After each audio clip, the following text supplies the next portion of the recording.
teman-teman, sore hari ini kita akan belajar bersama-sama tentang Automation Front End Native for Quality Assurance bersama Mas Gustafin.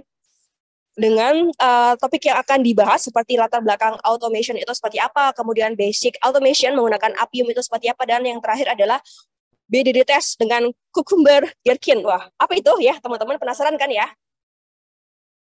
Oke, nah sebelum masuk ke materi pada malam hari ini, kita perkenalan dulu dengan Mas Gustafin Sundoro Putro. Nah, Mas Gustafin ini meraih gelar Sarjana Teknik Elektro dan Elektronikanya dari Universitas Negeri Jakarta. Dan his first professional experience-nya dimulai dari QA Automation Engineer in a Supply Chain Digitization Solution di Awantune selama 1 tahun. Kemudian saat ini Mas Gustafin adalah seorang Software Development Engineer in Test atau SDET ya di Dana Indonesia yang telah bekerja di posisi tersebut selama lebih dari 3 tahun. Wow, oke guys, kita sambut ya bersama-sama, kita undang bersama-sama Mas Gustafin Sundoro Putro. Halo Mas Gustafin. Halo, Hai selamat Mas. sore semuanya. Selamat sore, gimana kabarnya Mas Gustafin? Ya, baik. Baik, Alhamdulillah masih puasa, masih kuat, belum batal. masih kuat.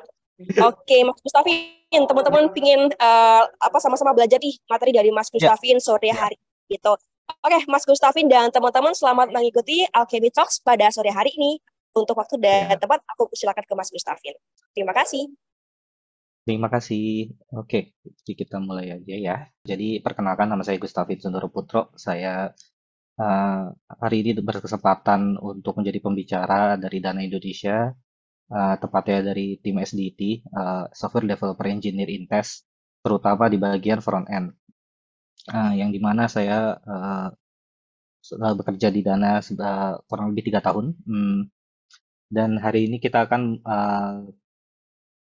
sharing session, bisa dibilang sharing session soal pengalaman front end native testing automation di Dana itu sendiri kayak gimana sih, dan apa aja sih yang harus diperhatikan kalau kalian dari teman-teman sendiri mau mulai. Sebelumnya mungkin kalau ada teman-teman di sini yang mau mulai atau yang udah memulai buat automation, boleh juga kita sharing session bareng. Eh, Nanti mungkin dari host atau dari teman-teman Altera akan apa namanya bantu pertanyaannya ya. Oke, jadi tadi revisi sedikit. Saya itu belum sarjana, saya itu masih D3. Saya masih ahli madya di UNJ jurusan Teknik Elektronika. Lahir di tahun 1997, lulus tahun 2018. Kemudian saya langsung bekerja di menjadi QA engineer tahun 2018 di Awan Tunai. Eh, Kemudian baru sekarang Januari 2020 di Dana Indonesia. Oke, lanjut. Mungkin kalau misalnya teman-teman ditanya kenapa automation, sebenarnya jawabannya pasti sama sih ya. Pasti ngikutin perkembangan zaman, dan apa ya? Pasti pernah dengar lah automation itu gimana, dan secara nggak langsung automation itu adalah gimana kita cara untuk testing secara efisien, di mana seiring berjalannya waktu fitur itu akan selalu bertambah, dan test case kita selalu bertambah, tapi belum tentu orang yang ngetes itu selalu bertambah. Jadi gimana kita mengefisiensikan test case kita tetap ke tes semua dengan waktu yang lebih singkat. Kemudian proses testingnya bisa konsisten dan bisa diulang-ulang. Jadi nggak kalau jangan apa testingnya bisa diulang-ulang itu maksudnya kalau hari ini di testing hari ini sama besok tetap sama kalau misalnya nggak ada perubahan. Kemudian mendapat cakupan testing ini berkaitan dengan banyaknya kapabilitas dari Appium yang sebenarnya bisa kita manfaatkan. Terus kembali lagi ke poin tadi, lebih banyak tes yang dijalankan dalam waktu yang singkat. Tapi dengan adanya pro itu ada kontranya juga. Yang biasanya menjadi pertimbangan adalah makan waktu awal memakan waktu di awal lebih banyak, yang dimana dari automation itu kita juga dari sisi engineer butuh riset yang dimana risetnya itu banyak sekali pertimbangannya, yang dimana udah riset harus di testing juga ke teman-teman teman-teman SDT yang lain misalnya. Nah, ketika eh, di testing ke university teman-teman apakah cocok atau enggak, habis itu kita coba framework lain dan sebagainya. Itu akan makan waktu yang lebih lama. Kemudian secara development juga lebih lama karena kita harus bikin tes automationnya dulu. Terus ketika sekarang nih working nih, belum tentu besoknya working karena misalnya ada perubahan. Ada perubahannya bisa dari produk kah atau dari code dia kah, kesenggol atau semacamnya. Terus walaupun mm, secara test case ada ya yang bisa di testing karena automation, tapi ada trade-off-nya juga kayak misalnya untuk scan-scan muka atau fitur-fitur yang menggunakan kamera, suara itu biasanya terbatas di automationnya. Lanjut, sekarang apa sih ya yang harus dipertimbangkan untuk membeli framework automation? Yang pasti pertama itu tujuannya dulu sih. Tujuan dari pembuatan framework automationnya itu dulu.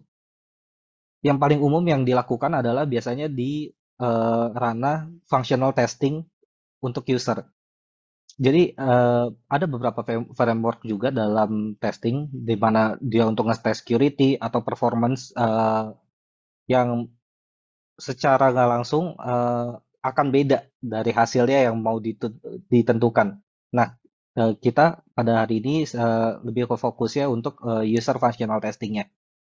Terus pilih framework yang scalable. Jadi maksudnya scalable di sini adalah em, test case itu kan secara nggak langsung eh, bakal menambah terus, bahkan nambahnya itu bisa 2 kali lipat per rilis.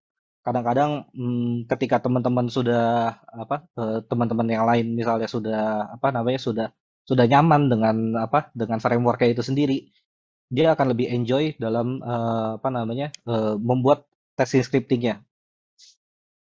Dan yang diharapkan dari scalability itu adalah gimana teman-teman itu mudah gitu ketika membuat scriptingnya dengan skala kecil ataupun besar gitu.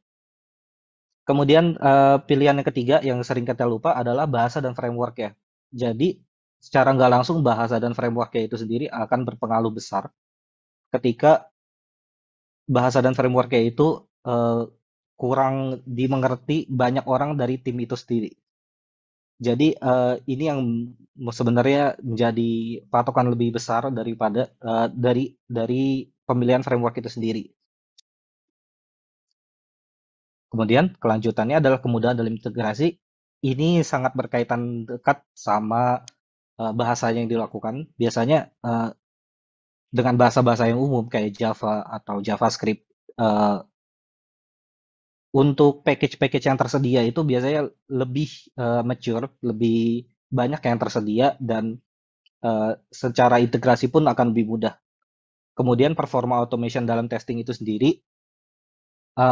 Jadi ketika kita mau milih, mau research soal framework automation, kita coba dulu bikin misalnya suatu testing untuk sesimpel login atau untuk login kita testing misalnya framework A, B, C atau D. Nah, itu nanti kira-kira makan waktu berapa lama sih untuk execute beberapa komen itu.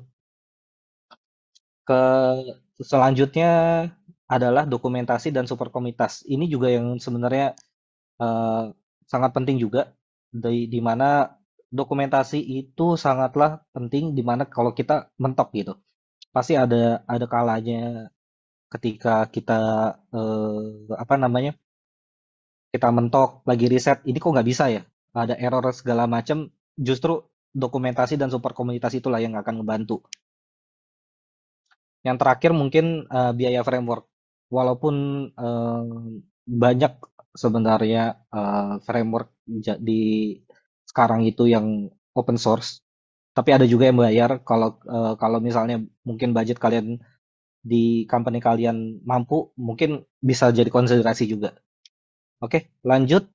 Yang paling umum yang kita lakukan itu biasanya dengan Appium. Nah, Appium itu beberapa keunggulannya adalah open source, terus banyak support bahasa pemrograman, support Android iOS, kemudian real device, simulator dan emulator, development-nya juga lebih dari 9 tahun.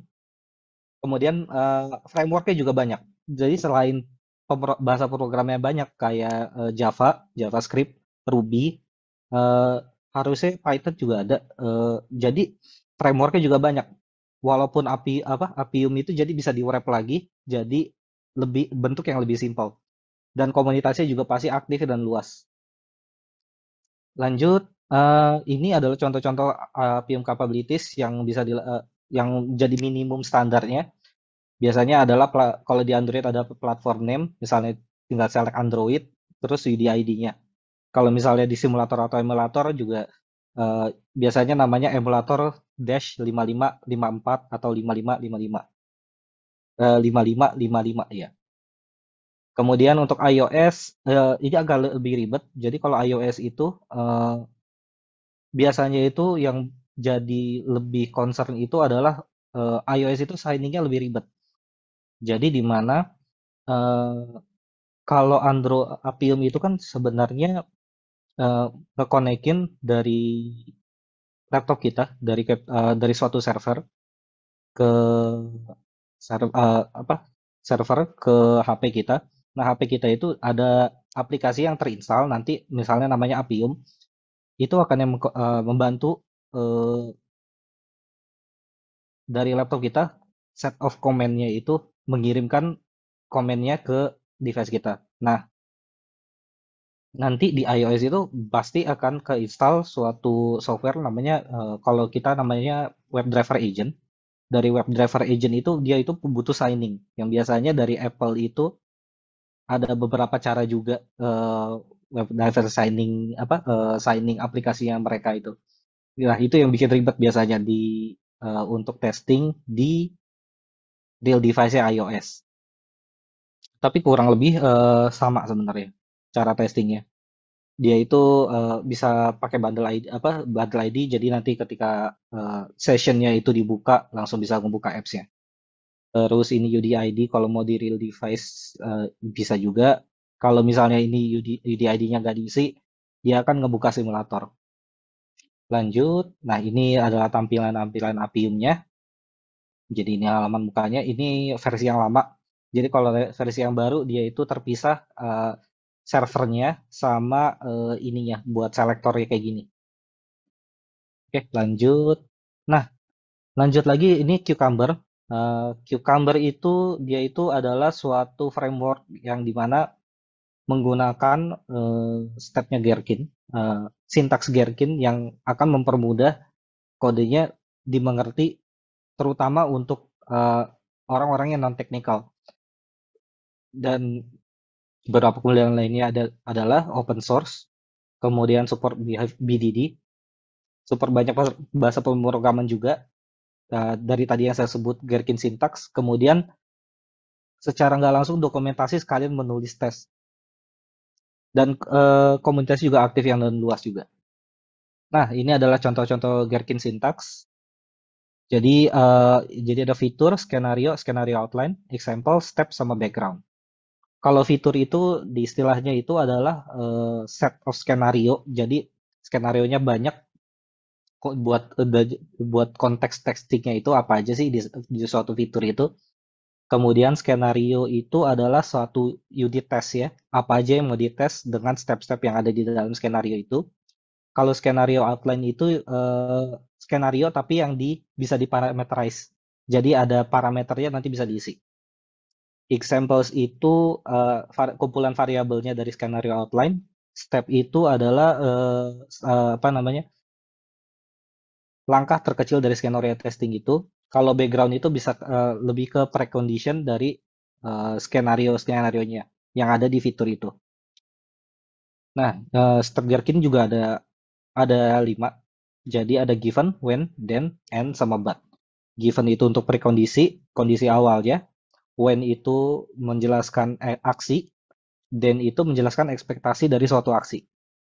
and itu untuk tambahan dari aksi yang sebelumnya, but itu merepresentasikan negative case dari Dan. Oke, jadi ini akan saya jelaskan juga best practice in data. Nah, itu kalau kalian lihat ada QR code, tahu lah ya buat apa ya. Oke, sambil saya jelasin, jadi di best practice in Dana itu, kita itu automation-nya adalah menggunakan functional testing user flow. Jadi, yang kita utamakan itu di Dana adalah untuk ngetes user flow yang pasti akan dijalankan di user. Dan untuk sementara ini kita itu belum detail untuk UI automation testing. Kemudian support dari divisi lain, developer dan produk. Apalagi yang ini yang juga penting adalah eh, sangat disarankan di mana kita itu aplikasi kita mempunyai tag apa namanya identifier unik yang eh, membantu kita untuk testing. Jadi ketika misalnya elemennya itu pindah secara function elemen dia itu akan tetap ketemu dan apa dan tetap kalau dicari tetap aman gitu, nggak apa nggak perlu ganti banyak. Kemudian dari produk juga biasanya kan masalahnya itu kan ketika kita mau develop automation biasanya produk itu hmm, bisa dibilang kurang paham di mana kebutuhan dari automation testing itu. Walaupun karena dari kontradiktifnya itu sendiri adalah automation itu untuk development awal itu memang butuh waktu yang banyak, yang lama. Jadi ketika developmentnya lama, pasti kan kalau misalnya di Dana sendiri kan, misalnya story point-nya kita bisa bisa ngasih di suatu sprint 20, tapi karena ada automation, misalnya eh, biasanya 20 itu cukup buat development banyak gitu. Tiba-tiba kebutuhan story point-nya jadi banyak gitu karena ada automation, ada untuk ngedev automationnya juga. Kemudian menggunakan WebDriver IO dan Cucumber Framework. Nah, WebDriver IO ini adalah salah satu pilihan Appium untuk JavaScript. Nah, lanjutnya adalah prioritas ke automation dan pembuatan case. Jadi kita coba functional testing user flow yang priority-nya paling gede dan bisa dibilang quick win-nya. Jadi pemilihan kita definisikan dulu tes-tes apa aja yang pasti akan dites pasti akan kejadian di user dan pasti harus di testing dan eh, secara kompleksitas dari test case-nya itu tidak terlalu ribet. Jadi kita prioritaskan pembuatan test case yang seperti itu. Kemudian untuk modelnya sendiri, model penulisan frameworknya itu adalah dengan menggunakan page object modeling dan mengkategorikan virtual test.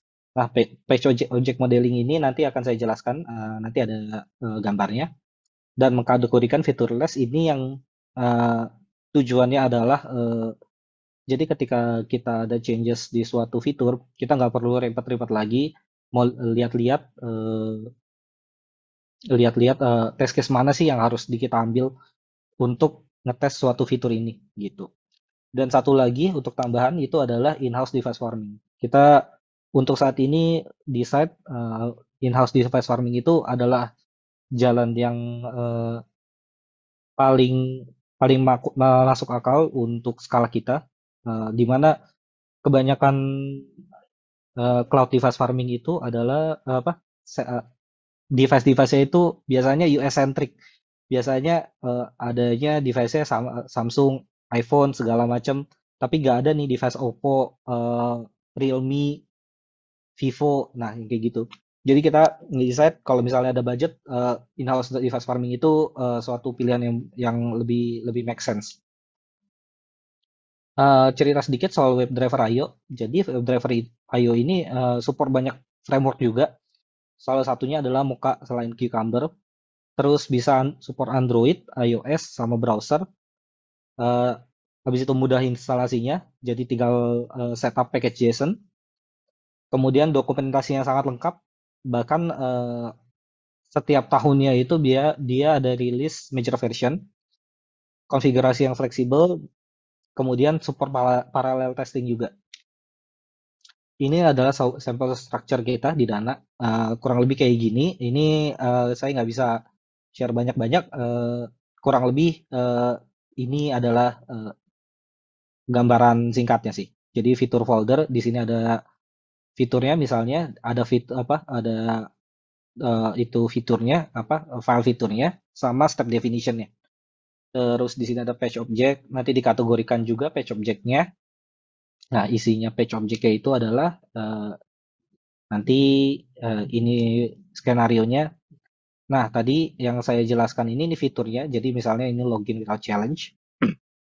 Tadi saya lupa lah jelasin. Ini namanya text. Ini adalah penanda hook.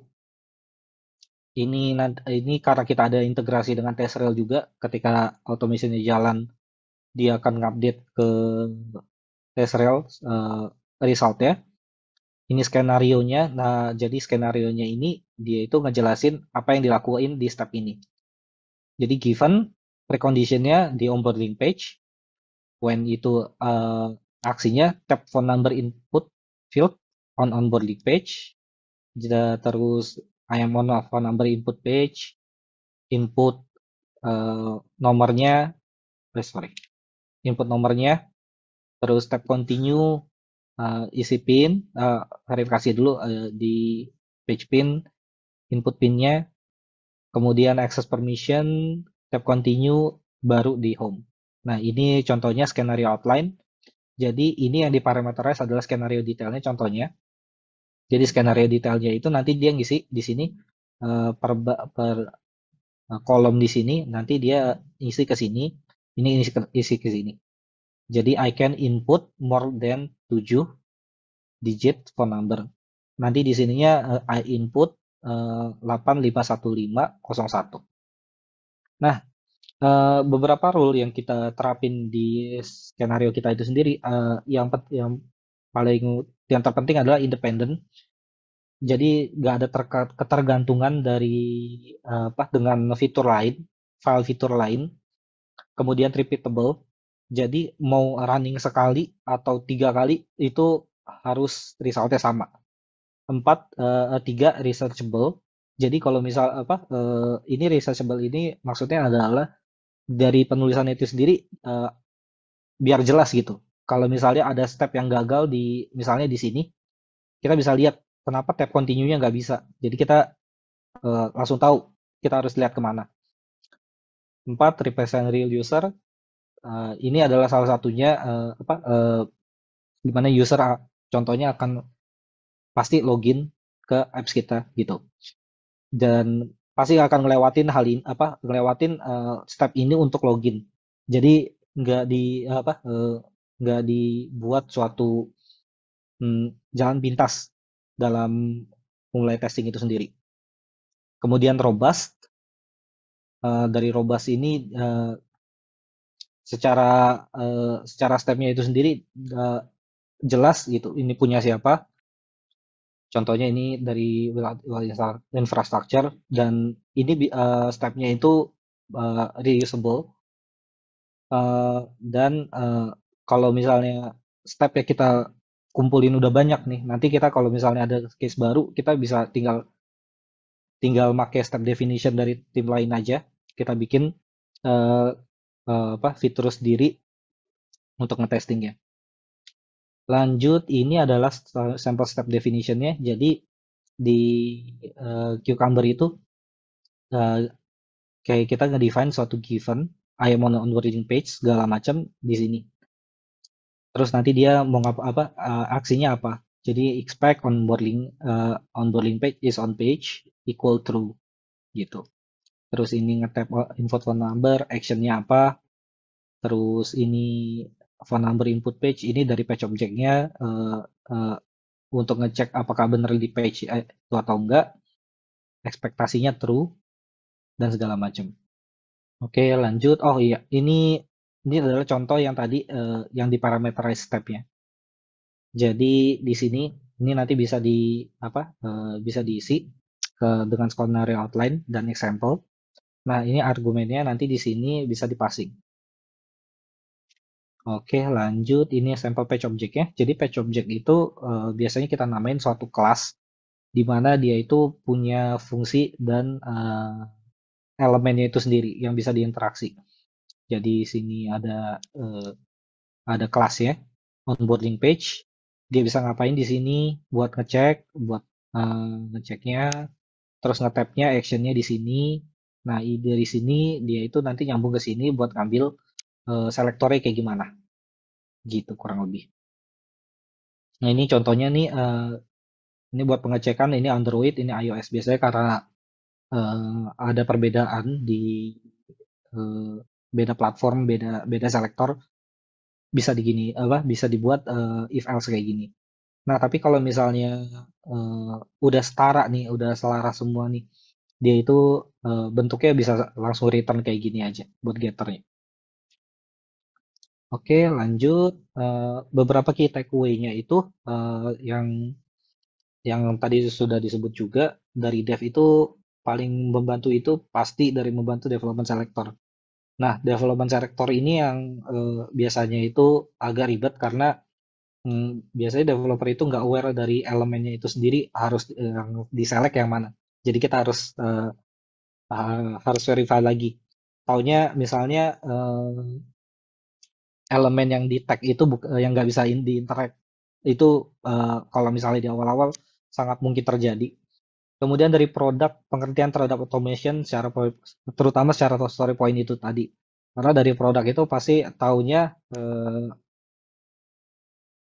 suatu fitur atau suatu rilis itu eh, tes atau enggak sih test case-nya. Dan mereka itu harus diberi pengertian kalau misalnya ini ngetesnya gimana, kenapa misalnya kalau misalnya ada masalah, kenapa bisa lewat gitu. Dari produknya itu butuh biasanya butuh pengertian lebih. Kemudian mulai riset dari skala kecil, ini dari awal-awal yang dari dana rasakan. Waktu itu kita mulai itu langsung ke banyak divisi dan risetnya nggak dibagi-bagi sih. Jadi saran dari saya sendiri mungkin risetnya dari skala kecil. Kemudian pilih test case yang mudah. Nah ini dan relevan. Jadi secara test case mungkin kalian udah paham ya. Mungkin test case apa aja yang sebenarnya bisa di-automate dan lebih gampang di-automate dan effortnya gak susah. Tapi kadang-kadang walaupun effortnya juga susah, kita lupa bahwa kadang-kadang suatu fitur itu sering-sering ganti. Apalagi misalnya lagi masa sprint. Misalnya dari masa sprint, fiturnya masih banyak yang ganti nih, apalagi dari UI-nya atau dari ekspektasinya. Nah itu better automation-nya itu di hold dulu karena bisa aja nanti kalian udah effort untuk ngetes fitur yang suka ganti-ganti itu, taunya ganti lagi jadi ribet gitu. Terus planning dari awal standar pemrograman, dari cara penulisan, git branching, ini juga yang eh, menjadi pelajaran di Dana sendiri, di mana secara nggak sadar kita udah jalan automation, bikin test case, ternyata cara penulisannya dari satu tim dengan tim lain itu ternyata beda.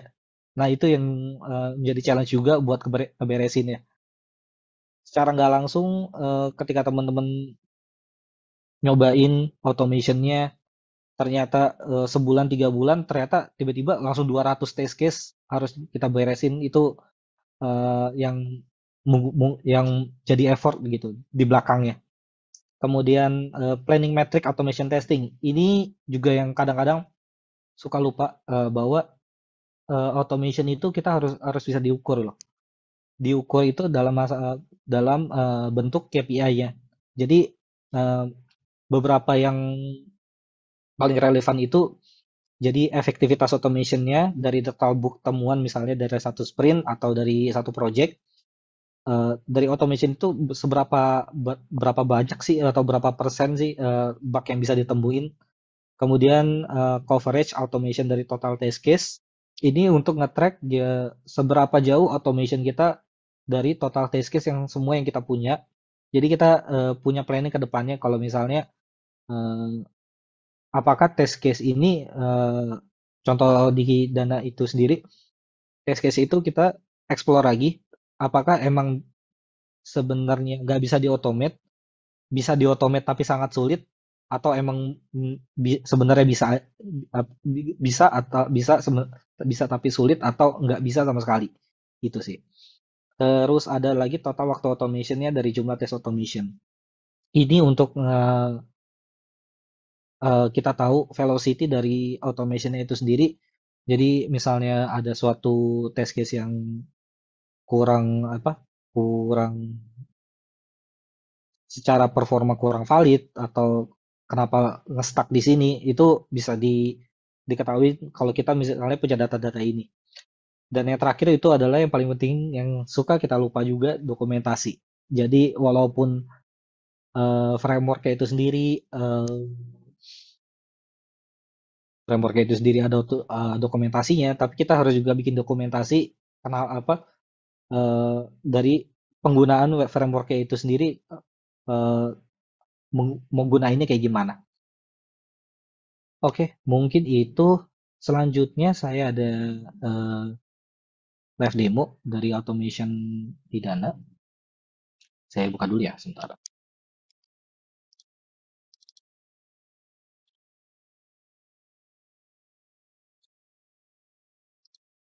Jadi ini adalah sampel dari automationnya Dana. Saya play. Nah, ini contohnya dari skenario yang ini.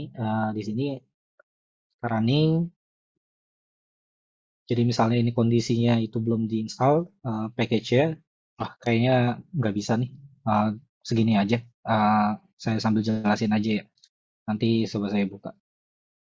Jadi di sini ketika automation dijalanin, dia akan initiate dulu dan dia akan menginstal device-nya, APK-nya. Install baru dia akan jalanin test case-nya dari atas ke bawah. Ini mereka boleh buka session-nya, session dari Dana itu sendiri. Kita buka langsung mulai automation-nya. Nah, di sini ada log-nya, interaction-nya kurang lebih sangat cepat. Nah, ini state-nya nggak salah, contohnya. Kemudian ini lanjut lagi. Tadi kan input yang example di sini, SD7 dengan phone number segini, 851501, dia expectednya udah benar. Terus lanjut lagi, dia itu lebih dari 12 digit phone numbernya, oke, udah benar ekspektasinya. Lanjut lagi ke yang sini. Coba input alfabetik.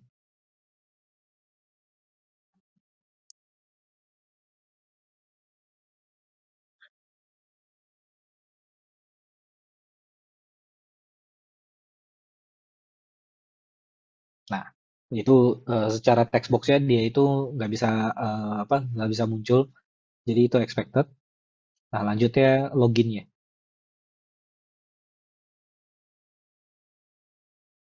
Ini saya cepetin aja ya. Jadi ini input nomornya,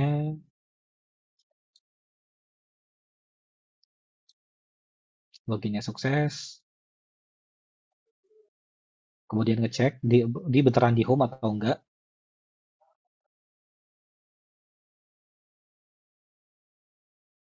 Ada tooltip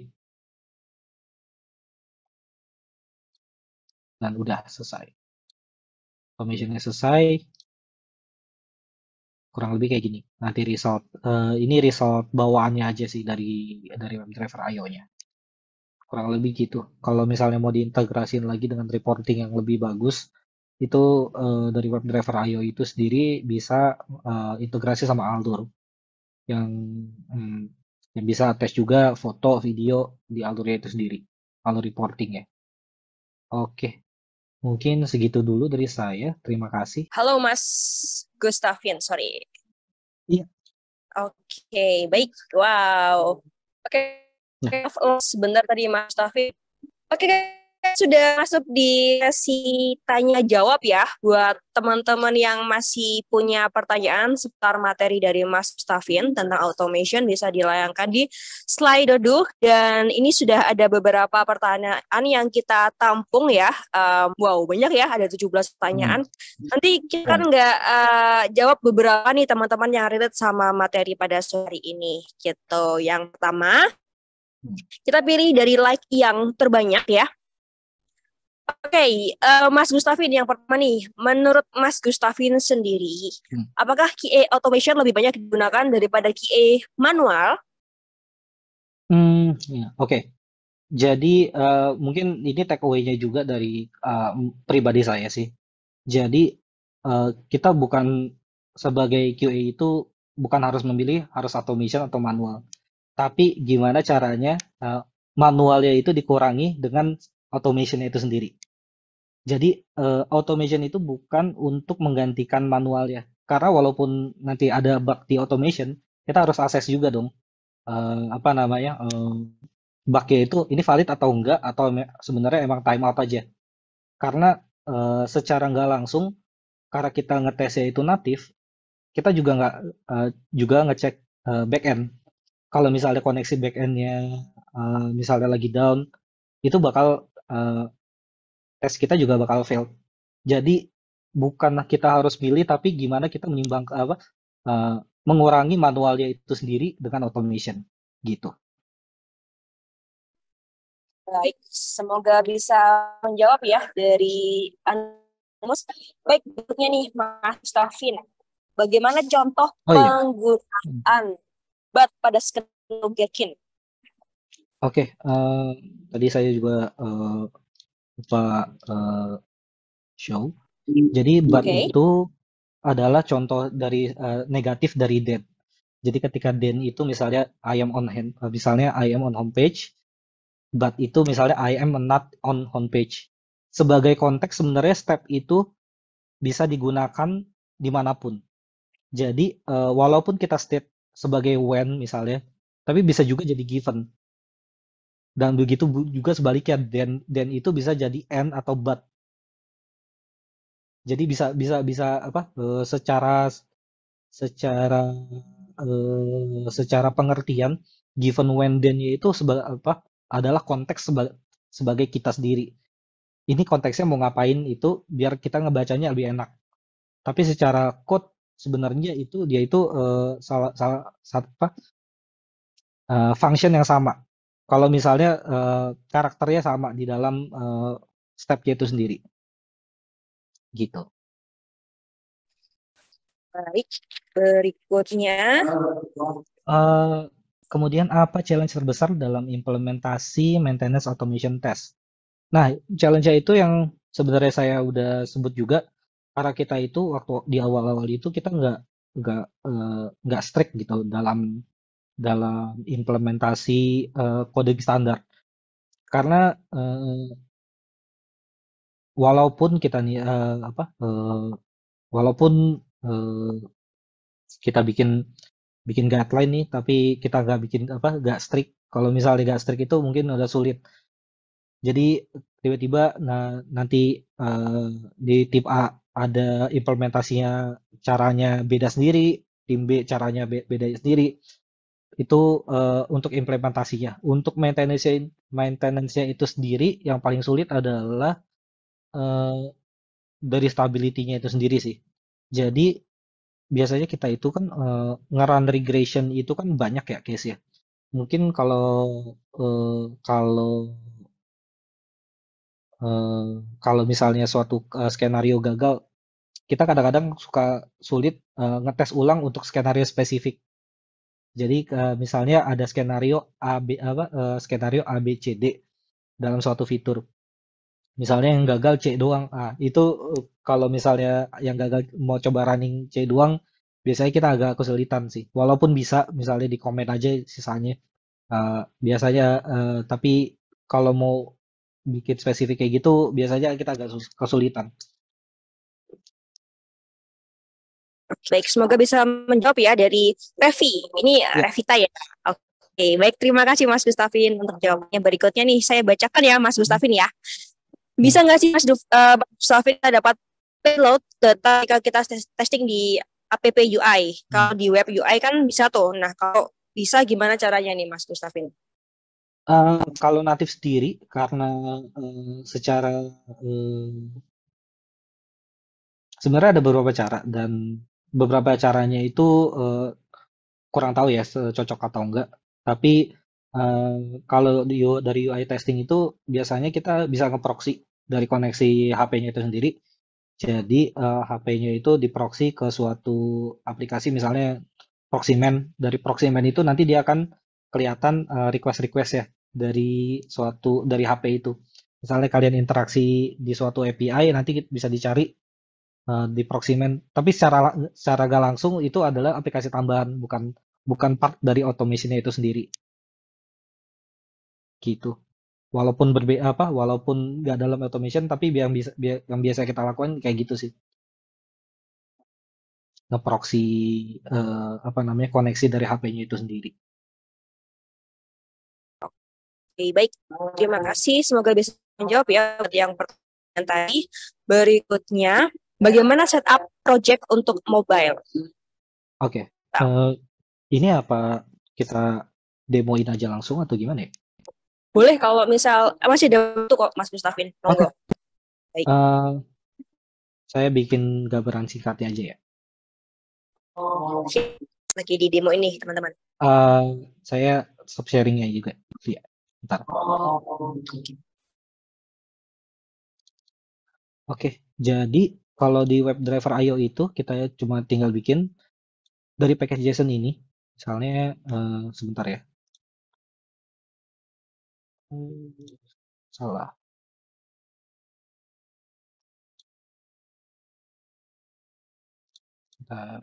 Sebentar ya.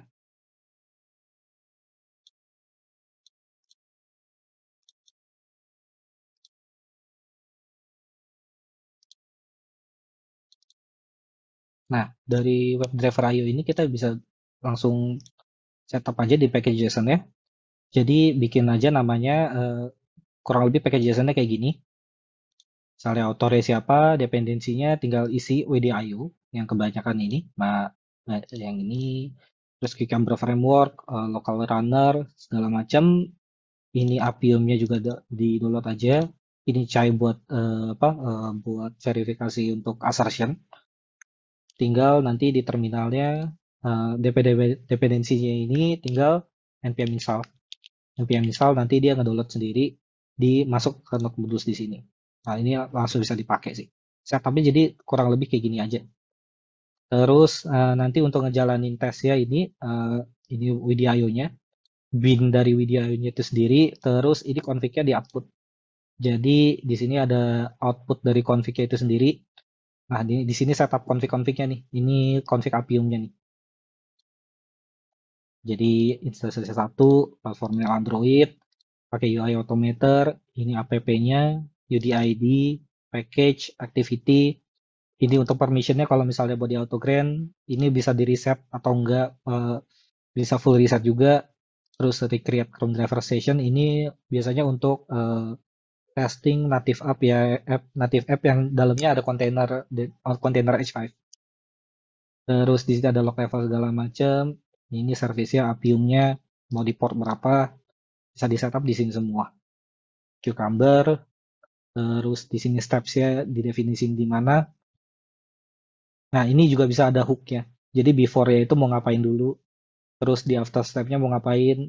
Misalnya ini bikin payload di sini, terus after skenario mau di reset. Nah, ini bisa di setup semuanya di sini. Jadi kalau kalian lihat dari dokumentasinya itu dia itu banyak hook-nya. Jadi hook ya dari before apa mau dari before skenario atau before sebelumnya banget sebelum worker ya start dia harus mau ngapain itu tersedia banyak di WDIO gitu kurang lebih. Nah ini kan capabilities-nya kan satu item JSON kayak gini. Kalau misalnya mau di dua device bisa kayak gini. Nanti ada dua item gini. Contohnya gitu yang bisa kalian mainin. Nah, ini juga runnernya juga bisa kalian set ke apa namanya? Ke remote server kalian. Itu yang dilakuin di device farming kita mainin di runnernya. Kita ganti Appium address-nya itu bukan ke localhost tapi ke suatu server kita gitu. Kurang lebih gitu setupnya. Secara singkatnya ya. Hmm. Oke, baik kita lanjut nih Mas Gustafin. Mau tanya untuk Porto QA yang bisa impress itu sampai bisa mengautomate apa maksudnya? Mungkin ada contoh test case atau skenario yang sulit di automate tapi keren kalau bisa. Wow, itu Hmm. gimana Mas Gustafin? Wow, agak sulit ya pertanyaannya. Oke. Hmm, sebenarnya kalau kalau menurut saya sendiri bukan masalah kita bisa mengautomate sesuatu yang sulit atau enggak, tapi gimana kita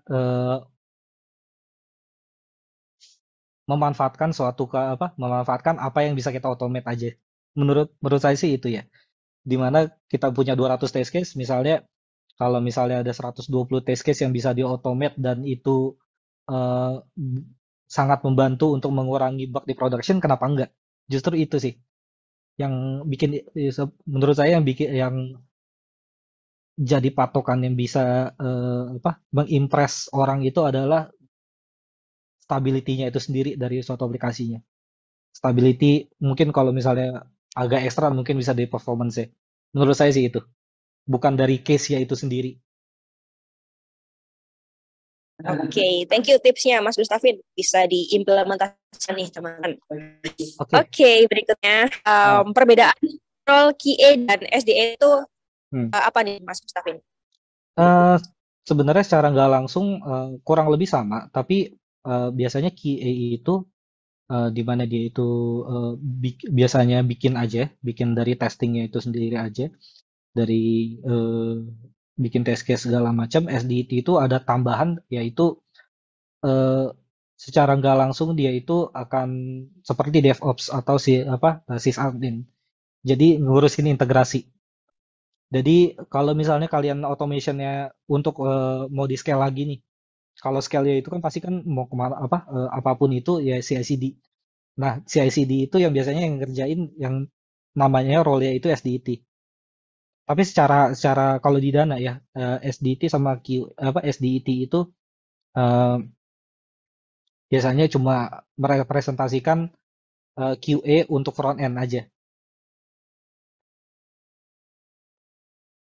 gitu Baik, sih. Lanjut. itu ya perbedaannya teman-teman ya. Nah, lanjut. Oke, Tools yang lanjut. rekomen untuk automation. Katalon, Selenium. Em, kalau Katalon kan sebenarnya berbayar ya. Dan kalau misalnya company kalian ada budget gitu, nggak masalah juga Katalon. Dan framework itu bukan bukan bukan masalah yang paling bagus apa, tapi yang paling cocok dengan kalian apa. Selenium itu setahu saya juga kebanyakan buat itu aja sih. Buat biasanya orang pakai itu buat web browser aja. Walaupun sebenarnya kadang-kadang Appium itu bisa integrate mobile container juga buat ngetes mobile container di native apps. Jadi untuk saat ini yang sebenarnya saya prefer itu sebenarnya Appium sih. Baik. Oke, dua pertanyaan akan kita jawab lagi ya Mas Gustaf dan Oke, boleh. teman-teman. Oke deh, yang ini apa kelemahan in-house device farming? Setupnya pasti. Hmm. Pasti pasti dari setupnya itu kita butuh maintenance ekstra. Belum lagi kalau misalnya eh, jadi apa namanya? Kalau misalnya device kita nyolok nih, device kita nyolok, terus tiba-tiba ada yang make nggak sengaja nih USB debuggingnya mati, ya udah itu harus manual datang ke device farmingnya untuk nyalain lagi USB debuggingnya. Contoh sesimpelnya itu sih, dari in-house device farming, secara setupnya itu makan waktu banyak. Oke, baik. Satu pertanyaan lagi Mas Gustafin. Ini ya Mas Gustafin ya, Ya. yang bisa dijawab. Oke, agak ke Nah, bawah. Oke. Nah, ini aku tertarik yang Mas Hasib Hasib Pramana. Ketika hmm. menulis automation testing di skill CV, tadi mana tuh?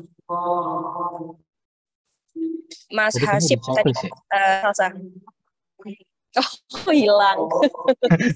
Tadi Eh, itu nulis tadi, testing di CV. oh ya, tadi saya masih ingat dikit kok. Oke, Eh, baik Mas. menurut saya sih kalau misalnya Git, sebenarnya nggak masalah aja sih kalau nggak ada salahnya nulis Git itu sebagai suatu kemampuan lebih dari CV. Tapi balik lagi yang sebenarnya harus ditonjolkan itu sebenarnya eh, pernah pakai framework ya, terus atau pernah pakai framework apa aja, terus pernah ngapain aja di project kalian di automationnya. Nggak cuma bikin test case, misalnya bikin function common yang bisa dipakai semua orang, terus bisa nulis juga bikin integrasi ke suatu database itu sebenarnya yang banyak dicari juga sekarang. Karena yang saya lihat dan alami sendiri mungkin hmm, sesi dari DevOps-nya sendiri itu atau sistem adminnya itu sendiri dari QA itu sendiri. Sebenarnya harus banyak explore itu di CI-nya. Kalau misalnya kita bikin automation,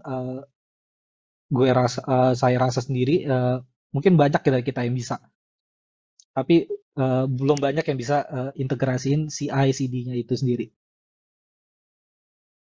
Oke, Mas Mustafin, aku boleh Ya, request gak satu pertanyaan? boleh boleh. Aku tertarik tentang ada pertanyaan yang terbaru nih Oke. about ChatGPT itu untuk software Oke. testing itu gimana?